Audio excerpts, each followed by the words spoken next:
Selamat pagi teman-teman semua, murid Tunas Muda Wanita, Tunas Muda Pria, begitu juga teman-teman guru. Kita ketemu lagi dalam pelajaran sekolah minggu kita. Hari ini kita akan belajar dari pelajaran yang keempat ya, pelajaran keempat dari buku Triwulan ketiga. Judul pelajaran kita hari ini adalah Tuhan mengasihiku yang berdosa. Nah, sebelumnya mari kita berdoa terlebih dahulu sebelum memulai pelajaran kita. Tuhan Yesus yang baik, puji dan syukur kami ucapkan kehadirat-Mu ya Tuhan. Dalam segala kondisi Tuhan, kami selalu mengucap syukur akan situasi yang kami hadapi. Kami percaya Tuhan selalu menyertai kami. Kami percaya kami selalu ada dalam perlindungan Tuhan. Tuhan, kiranya bukakan hati dan pikiran kami untuk menerima pelajaran firman-Mu pada pagi hari ini, supaya apa yang kami pelajari dapat menjadi pedoman, dapat kami ikuti setiap hari-hari dalam hidupan kami. Dalam nama Tuhan Yesus Kristus, kami berdoa dan mengucap syukur. Amin. Baik, judul pelajaran kita pada pagi hari ini adalah Tuhan mengasihiku yang berdosa. Ayat bacaannya diambil dari Kejadian 3 ayat 1 sampai 14. Nah, saya akan bacakan terlebih dahulu ayat bacaannya. Kita buka Alkitab kita masing-masing. Saya akan menolong membacakan ayat bacaan kita pagi hari ini dari Kejadian 3 ayat 1 sampai 14 dengan judul Perikop Manusia Jatuh ke Dalam Dosa.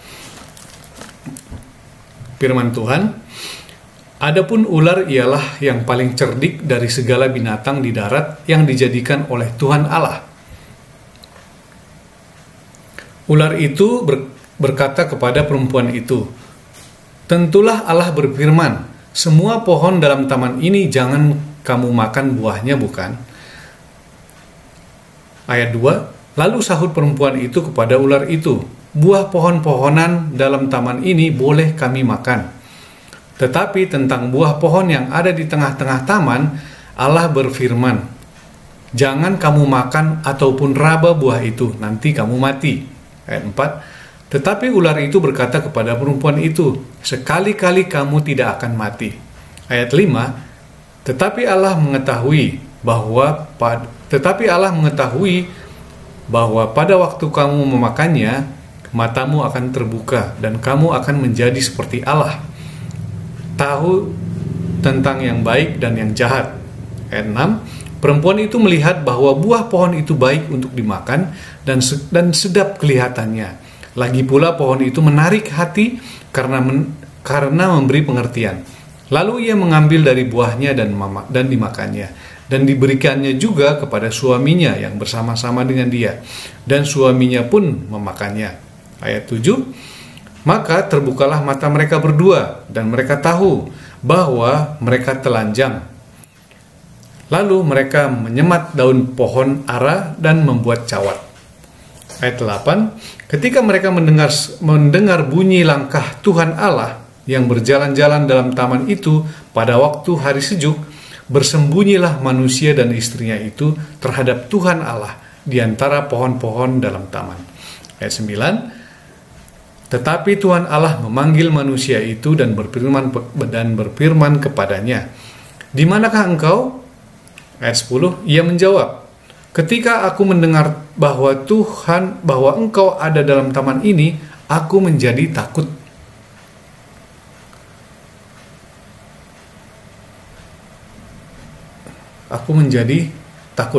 Karena aku telanjang, sebab itu aku bersembunyi. Ayat 11, firman-Nya, siapakah yang memberitahukan kepadamu bahwa engkau telanjang? Apakah engkau memakan dari buah pohon yang kularang engkau makan itu? Ayat 12, manusia itu menjawab, perempuan yang kau tempatkan di sisiku, dialah yang memberi dari buah pohon itu kepadaku, maka ku makan. Ayat 13, kemudian berfirmanlah Tuhan Allah kepada perempuan itu, apakah yang telah kau perbuat ini? Jawab perempuan itu, ular itu yang memperdayakan aku, maka ku makan. Ayat 14, lalu berfirmanlah Tuhan Allah kepada ular itu, karena engkau berbuat demikian, terkutuklah engkau di antara segala ternak dan di antara segala binatang hutan, dan perutmu lah dengan perutmu lah engkau akan menjalar, dan debu tanah akan kau makan seumur hidupmu.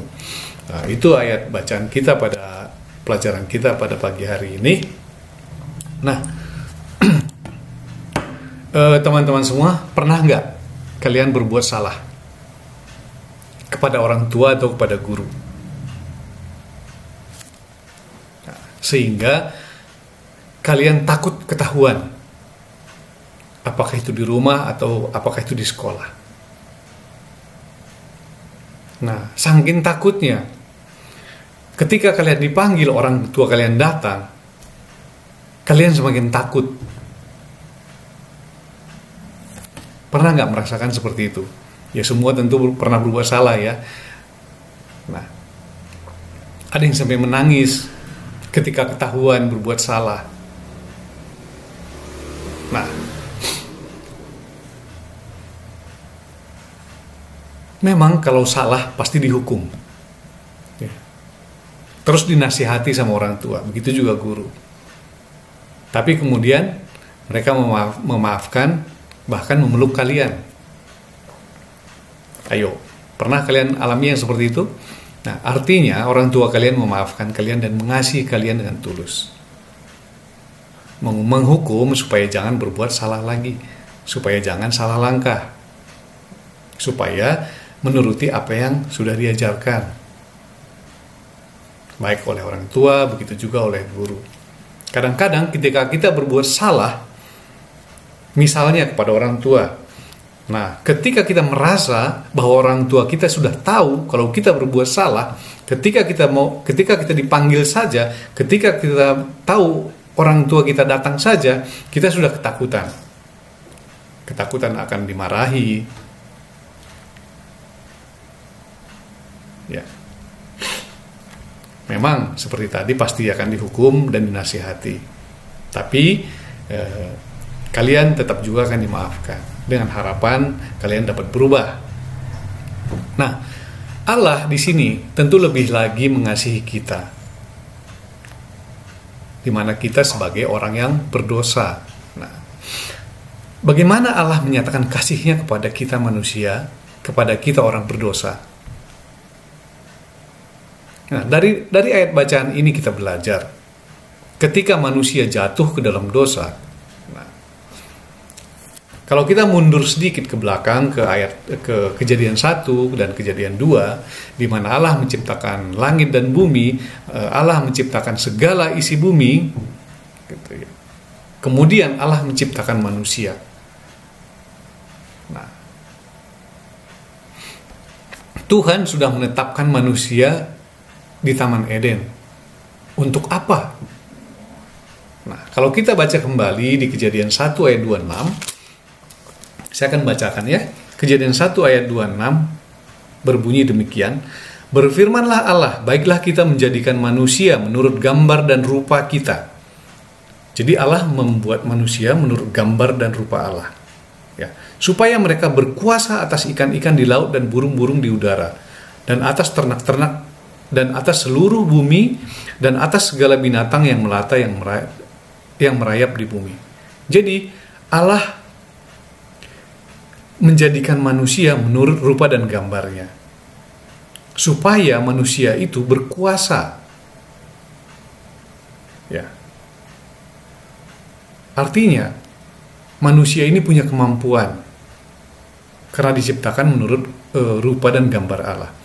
Manusia ini punya kepintaran, punya akal, sehingga dapat mengatur, berkuasa atas semua binatang-binatang, segala sesuatu yang sudah Allah ciptakan terlebih dahulu.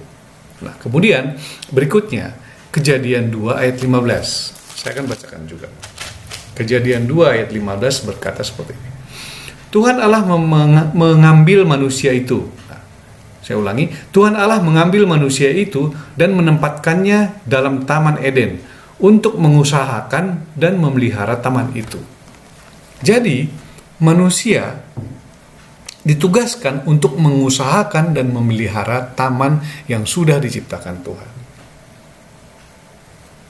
Nah, yaitu Tuhan memberi kuasa kepada manusia itu untuk mengusahakan dan memelihara taman itu, memelihara ciptaan Tuhan, sesuai dengan perintah Tuhan. Termasuk pesan Tuhan, perintah Tuhan adalah supaya mereka jangan memakan buah dari pohon yang ada di tengah-tengah taman itu. Bisa kita lihat di Kejadian 2 ayat 16 sampai 17. Saya akan bacakan juga Kejadian 2 ayat 16 sampai 17. Kejadian 2 ayat 16 sampai 17. Nah, lalu Tuhan Allah memberi perintah ini kepada manusia. Jadi Tuhan memberi perintah ya kepada manusia. Semua pohon dalam taman ini boleh kau makan buahnya dengan bebas.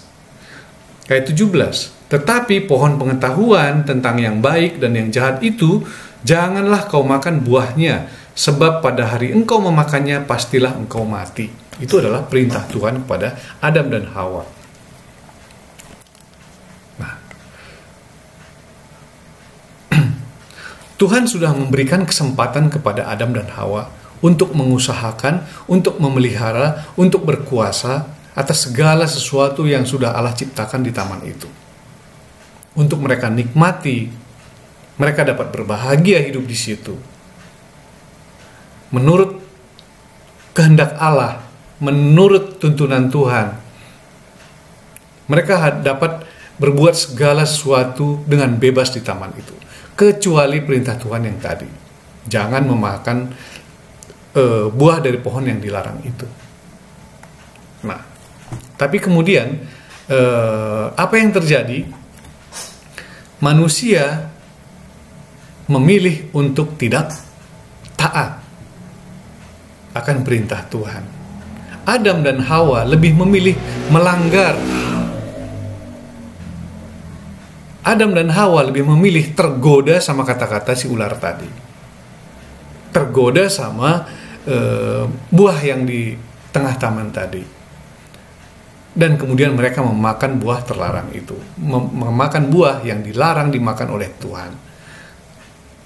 Nah, apa akibatnya? Kemudian setelah Allah bertanya, nah tadi di ayat bacaan yang kita baca tadi, ketika mereka mendengar langkah kaki Tuhan di taman itu, mereka menjadi takut. Ya. Mereka saling melempar kesalahan. Nah, Hawa tergoda oleh ular itu dan akhirnya memakan buah itu. Kemudian Adam pun memakannya ketika ditawarkan oleh Hawa istrinya. Nah, sejak saat itulah manusia jatuh ke dalam dosa. Karena mereka sudah melanggar perintah Tuhan. Nah, nggak perlu kita perdebatkan siapa yang salah. Oh, ular yang salah, kenapa menawarkan kepada Hawa? Oh, Hawa yang salah. Perempuan itu yang salah karena menawarkan kepada suaminya. Nggak perlu memperdebatkan seperti itu. Karena mereka semuanya salah. Mereka berhak membuat keputusan. Mereka nggak mau taat. Dua-duanya memilih tergoda untuk melanggar perintah Allah. Nah, yang paling senang di sini atas kejadian ini, atas jatuhnya Adam dan Hawa ke dalam dosa adalah iblis yang berhasil menjatuhkan manusia ke dalam dosa. Nah, sejak awal Tuhan sudah memberi kesempatan kepada Adam dan Hawa, memberi kesempatan kepada kita manusia untuk memilih, dan Tuhan memberikan kebebasan, memberikan kehendak bebas kepada Adam dan Hawa, begitu juga kepada kita. Ya. Tetapi manusia memilih jatuh ke dalam dosa, dan itu merupakan hasil keputusan mereka sendiri, hasil keputusan Adam dan Hawa sendiri. Walaupun awalnya digoda oleh ular, tetapi yang memutuskan tetaplah mereka. Ya. Begitu juga kita tahu bahwa kita dapat memilih, memutuskan apa yang kita mau lakukan. Nah, sekarang juga godaan pasti banyak. Orang itu lemah akan godaan, karena sejak manusia jatuh dalam dosa, sifat kedagingan itu adalah menuruti hawa nafsu, menuruti suka berbuat dosa. Kecenderungannya adalah berbuat dosa. Nah, di masa kalian apa contohnya? Banyak ya. godaan untuk berbohong lah, mencontek ketika ujian lah,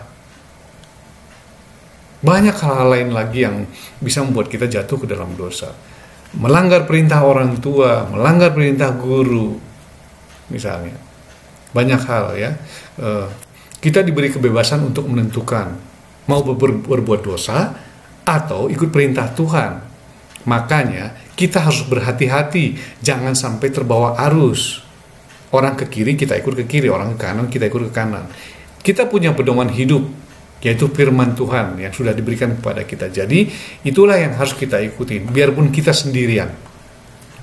Nah, hargai dan pergunakan kesempatan dan kebebasan yang sudah Tuhan berikan kepada kita. Nah, dan ketika kita berbuat dosa, ketika kita meminta ampun,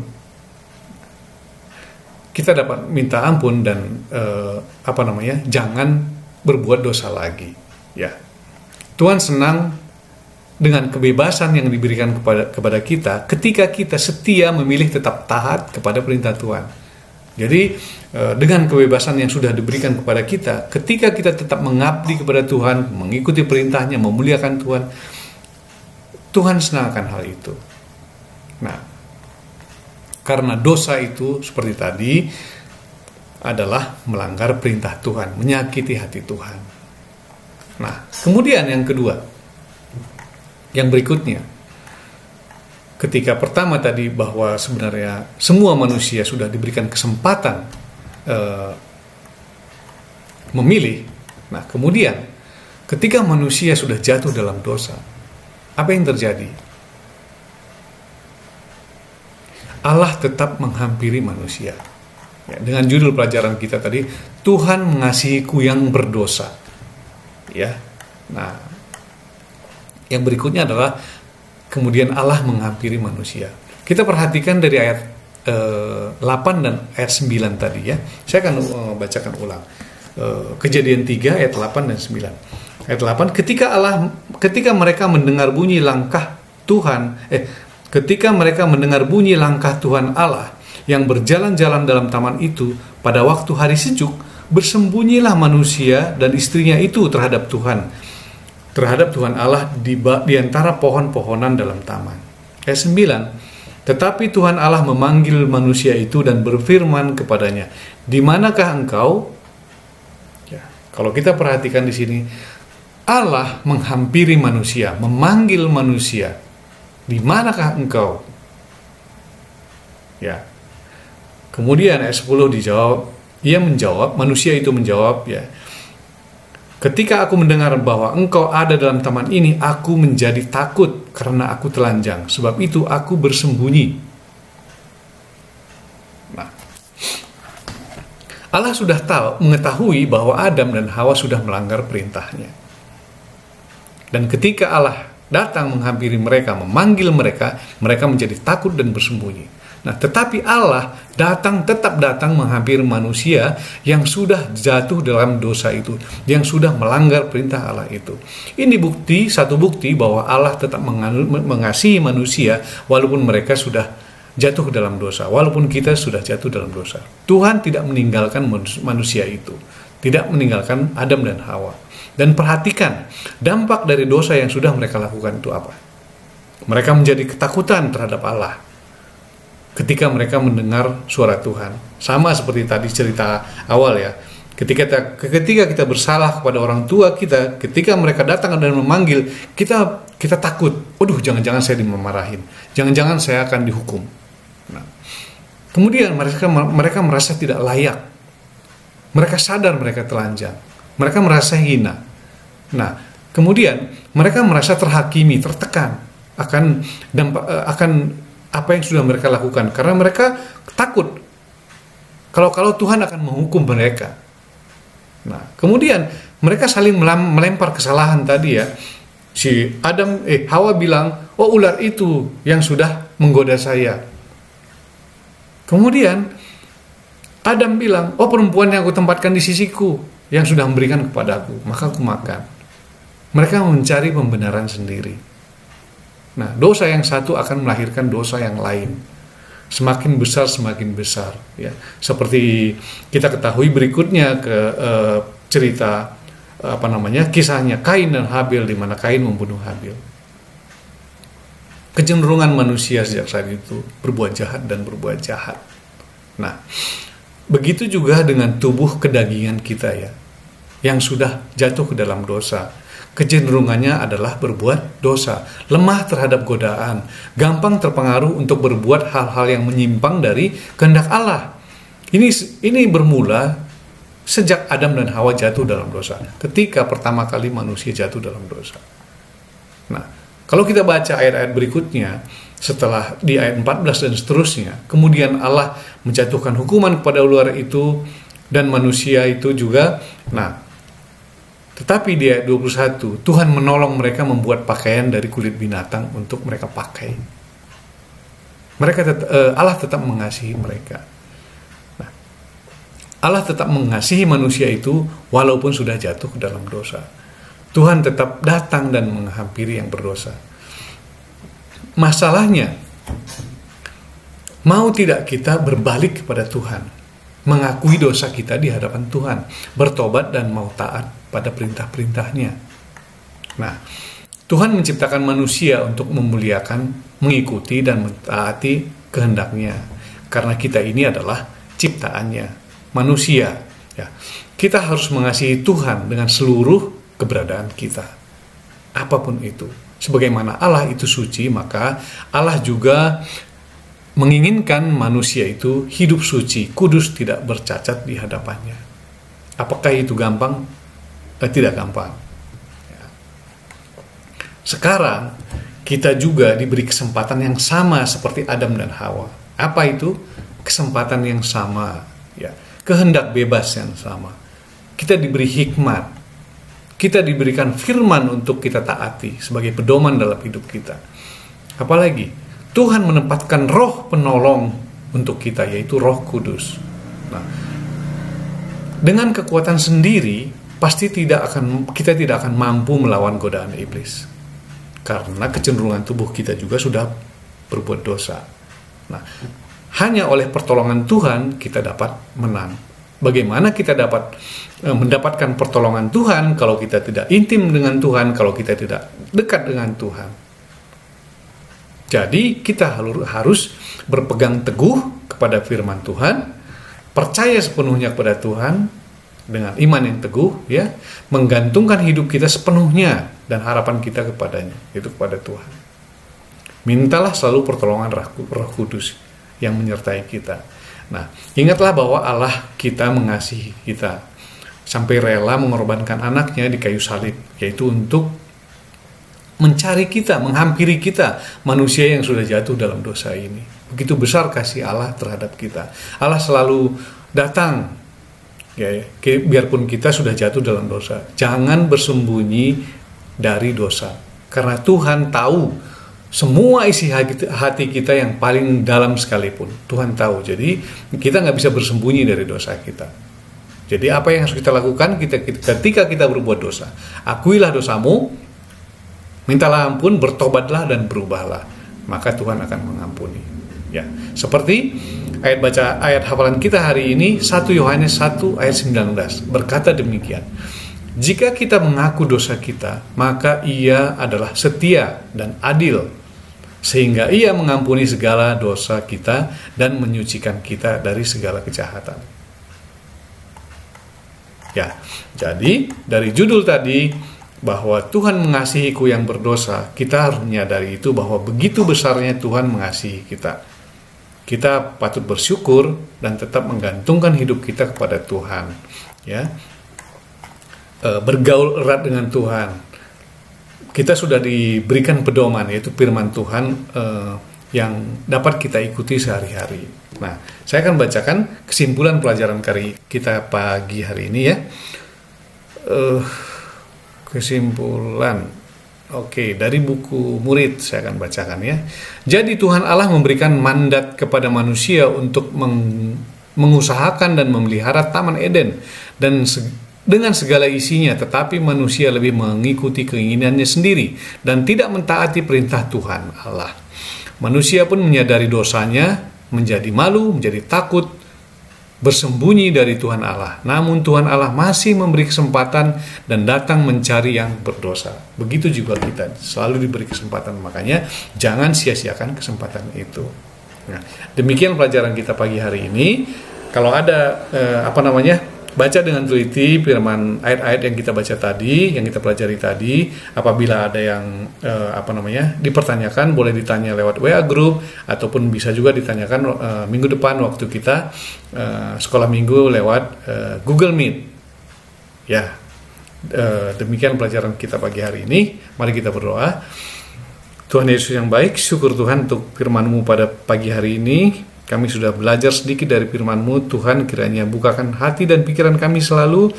Ajar kami supaya kami mengerti firman-Mu dan kami dapat menjadikan firman-Mu sebagai pedoman dalam hidup kami. Tolong kami Tuhan dalam setiap hidup kami.